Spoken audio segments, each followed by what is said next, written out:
वैदिक यात्रा में आप सबका बहुत बहुत स्वागत है, बहुत बहुत अभिवादन। राम राम। विराट का उद्धार करने के उपरांत राम उसके बताए मार्ग पर चलकर महामुनि शर्भंग के आश्रम पर पहुंचते हैं। वहां उन्होंने एक अत्यंत अद्भुत और दिव्य दृश्य देखा। शर्भंग मुनि के आश्रम पे पहुंच करके उन्होंने देखा कि आकाश में एक दिव्य रथ टिका हुआ था, जिस पर स्वयं देवराज इंद्र विराजमान थे। वे किसी बात का इंतजार कर रहे थे। राम को आता देख करके इंद्र ने शर्भंग मुनि से कहा, राम यहाँ आ रहे हैं। इससे पहले कि वो यहाँ पर पहुँच जाएं, मैं यहाँ से चला जाता हूँ। इन्हें अभी रावण वध जैसा महान कार्य संपन्न करना है। जब ये अपना कर्तव्य पूर्ण कर लेंगे, तब मैं स्वयं आकर के इनके दर्शन करूँगा। इंद्र के जाने के बाद राम, सीता और लक्ष्मण उस स्थान पर पहुँचे जहाँ पर मुनि अपना यज्ञ कर रहे थे। राम ने मुनि के पास जाकर के इंद्र के आने का कारण पूछा। शर्भंग मुनि ने उत्तर दिया कि मुझे इंद्र ब्रह्मलोक ले जाने के लिए आए थे। अपनी उग्र तपस्या के बल पर मैंने स्वर्ग का सुख प्राप्त कर लिया था, परंतु जब मुझे ज्ञात हुआ कि आप यहाँ पर आ रहे हैं, तो मैंने निश्चय किया कि आप जैसे प्रिय अतिथि का दर्शन किए बिना मैं ब्रह्मलोक नहीं जाऊँगा। राम ने शर्भंग मुनि से पूछा कि उनको किस स्थान पर अब अपने वनवास की जो अवधि बची हुई है, कहाँ पर जाकर के बितानी चाहिए। शर्भंग मुनि ने उन्हें महात्मा सुतीक्ष्ण के पास जाने के लिए कहा।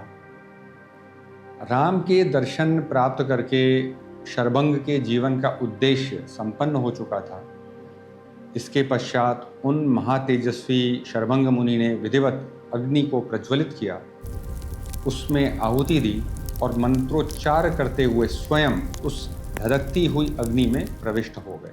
अग्नि ने उनके वृद्ध शरीर को क्षण भर में भस्म कर दिया और वे एक दिव्य युवा रूप में परिवर्तित हो गए। अपने इसी युवा रूप में वो ब्रह्मलोक चले गए। शर्भंग मुनि के ब्रह्मलोक चले जाने पर दंडक वन के अनेक तपस्वी मुनि राम के पास आए। उन्होंने अपनी पीड़ा सुनाते हुए कहा कि प्रभु, भयानक राक्षस पंपा सरोवर, मंदाकिनी नदी और चित्रकूट के आसपास रहने वाले ऋषियों का संहार कर रहे हैं। हम आपकी शरण में आए हैं। कृपा करके हमको इन निशाचरों से मुक्ति दिलाइए, हमारी रक्षा करिए। उनकी व्यथा सुनकर के राम ने कहा, मुनिवरों, आप लोग मुझसे इस प्रकार प्रार्थना न करें। मैं तो आपका आज्ञापालक हूँ। मैं आपको वचन देता हूं कि मैं इन राक्षसों का संहार कर दूंगा और इस वन को निर्भय बनाऊंगा। इसके बाद वे सुतीक्ष्ण मुनि के आश्रम की ओर आगे बढ़ चले। मार्ग में जब वे कुछ समय के लिए रुके, तो सीता ने बड़े स्नेह और चिंता के साथ राम से एक प्रश्न किया। सीता ने कहा कि मनुष्य मोह के वश होकर के 3 दोषों को अपनाता है: झूठ बोलना, परस्त्री गमन और बिना वैर के क्रूरतापूर्ण हिंसा करना। सीता ने कहा कि पहले 2 दोष तो आप में कभी हो ही नहीं सकते, परंतु ये तीसरा दोष आपके सामने अब उपस्थित है। आपने दंडकारण्य के ऋषियों की रक्षा के लिए राक्षसों के वध की प्रतिज्ञा की है। मेरा मन ये सोचकर चिंतित है कि धनुष हाथ में होने के कारण आप कहीं बिना किसी विशेष अपराध के ही किसी राक्षस का वध न कर बैठें। बिना वैर के किसी को भी मारना संसार में अच्छा नहीं माना जाता है। राम ने सीता को प्रेम पूर्वक समझाते हुए कहा, तुम एक क्षत्राणी हो और तुम्हारी चिंता उचित है, परंतु दंडकारण्य के दुखी मुनियों ने स्वयं आकर मुझसे रक्षा की गुहार लगाई है। उन्होंने कहा है कि वे अपनी तपस्या के प्रभाव से राक्षसों का वध खुद कर सकते हैं, पर वे अपनी चिरकाल से अर्जित की हुई तपस्या को क्रोध में नष्ट नहीं करना चाहते। मैंने उन ऋषियों को वचन दिया है, मैं अपने प्राण त्याग सकता हूँ, लक्ष्मण को और तुमको तक त्याग सकता हूँ, पर अपनी दी हुई प्रतिज्ञा कदापि नहीं तोड़ सकता। रघुकुल रीत सदा चली आई, प्राण जाए पर वचन न जाए।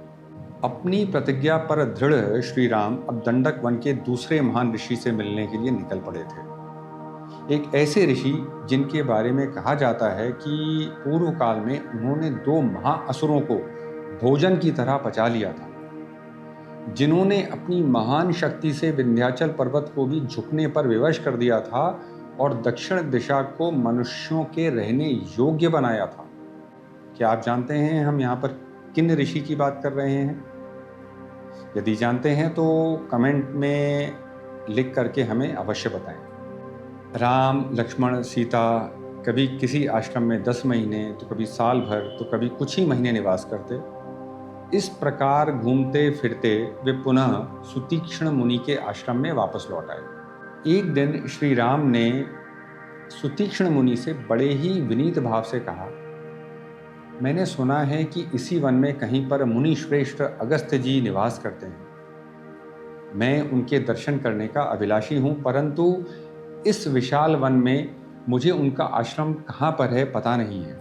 राम की बात सुनकर के सुतीक्ष्ण मुनि बड़े प्रसन्न हो गए और बोले, मैं भी आपसे यही कहने वाला था कि आप अगस्त्य मुनि से जाकर के उनके आशीर्वाद को प्राप्त करें। यहाँ से 4 योजन दक्षिण की ओर जाने पर अगस्त्य मुनि के भाई का आश्रम है। कुछ समय आप वहाँ पर रुकिए और उसके बाद आप वहाँ से 1 योजन और दक्षिण की दिशा में जाएंगे तो आपको अगस्त्य महर्षि का परम रमणीय आश्रम मिलेगा। सुतीक्ष्ण मुनि ने अगस्त्य मुनि के अतुलनीय प्रभाव का वर्णन करने के लिए उन्हें एक कथा भी सुनाई। उन्होंने बताया कि बहुत समय पहले इसी प्रदेश में वातापी और इलवल नाम के 2 अत्यंत क्रूर राक्षस भाई रहा करते थे, जो ब्राह्मणों को धोखे से मार दिया करते थे। उनकी हत्या करने का तरीका बड़ा ही विचित्र था। दुष्ट राक्षस इलवल ब्राह्मण का वेश धारण करके श्राद्ध के लिए अन्य ब्राह्मणों को निमंत्रण देता था और अपने भाई वातापी को भेड़ बना करके उसका मांस पका करके उन ब्राह्मणों को खिला दिया करता था। जब आमंत्रित ब्राह्मण भोजन कर लेते तब इलवल जोर से अपने भाई को पुकारता, वातापी बाहर निकलो, और वातापी भेड़ की तरह में की आवाज करता हुआ उन ब्राह्मणों के पेट को फाड़ करके बाहर निकल आता था। इस प्रकार उन दोनों भाइयों ने हजारों निरपराध ब्राह्मणों का विनाश कर दिया था। तब देवताओं की प्रार्थना पर महर्षि अगस्त्य उस श्राद्ध में सम्मिलित होने गए। उन्होंने सब कुछ जानते हुए भी उस असुर रूपी मांस का भक्षण किया। भोजन समाप्त होने के पश्चात जब इलवल ने सदा की भांति अपने भाई को पुकारा तो अगस्त्य मुनि ने हंसकर कहा, जिस तेरे भाई को तू आवाज दे रहा है उसको तो मैं खा करके पचा भी चुका हूं। वो अब यमलोक पहुंच गया है, वो वापस नहीं आने वाला। अपने भाई की मृत्यु का समाचार सुनकर के इलवल क्रोध में भर करके महर्षि अगस्त्य के ऊपर झपटा, परंतु अगस्त्य मुनि ने अपनी अग्नितुल्य दृष्टि मात्र से उसे वहीं पर भस्म कर डाला। ये कथा सुनकर के श्री राम अगस्त्य मुनि के दर्शन के लिए और भी अधिक व्याकुल हो गए, उत्सुक हो गए। सुतीक्ष्ण मुनि से आज्ञा लेकर के सीता और लक्ष्मण के साथ वो अगस्त्य मुनि के आश्रम की ओर चल दिए।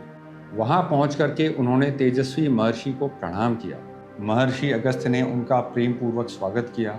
इसके बाद राम को उन्होंने एक दिव्य धनुष, जो विश्वकर्मा जी ने स्वयं विष्णु के लिए बनाया था, साथ ही इंद्र के कभी भी खत्म न होने वाले बाणों से भरे 2 तरकश और एक दिव्य तलवार भेंट करी। इसके अतिरिक्त भी और बहुत सारे दिव्यास्त्र उन्होंने राम को प्रदान करे। अगस्त्य मुनि को पता था कि अब इसके बाद जो भी होने वाला है, राम को इस प्रकार के अस्त्रों की, शस्त्रों की आवश्यकता पड़ेगी। इसके बाद अगस्त्य मुनि ने राम को रहने के लिए एक ऐसे स्थान का सुझाव दिया जहां पर राक्षसों का आतंक भी बहुत था। क्या आप जानते हैं वो स्थान कौन सा था? यदि जानते हैं तो कमेंट करके हमें अवश्य बताएं। आने वाले प्रसंगों में हम जानेंगे कि राम अगस्त्य मुनि के आश्रम से जाने के बाद ऐसे किस स्थान पर रहते हैं जहाँ पर अपने वनवास की शेष अवधि वो बिताने वाले थे। राम के साथ, लक्ष्मण के साथ, सीता के साथ और क्या क्या होता है। वो दिव्य लीला जिसको करने के लिए विष्णु ने राम के रूप में अवतार लिया था, अब उस लीला को करने का समय आ ही गया है। ये सब हम जानेंगे अब अगले प्रसंग में। हमारे साथ बने रहने के लिए आप सबका बहुत बहुत आभार, बहुत बहुत धन्यवाद। राम राम।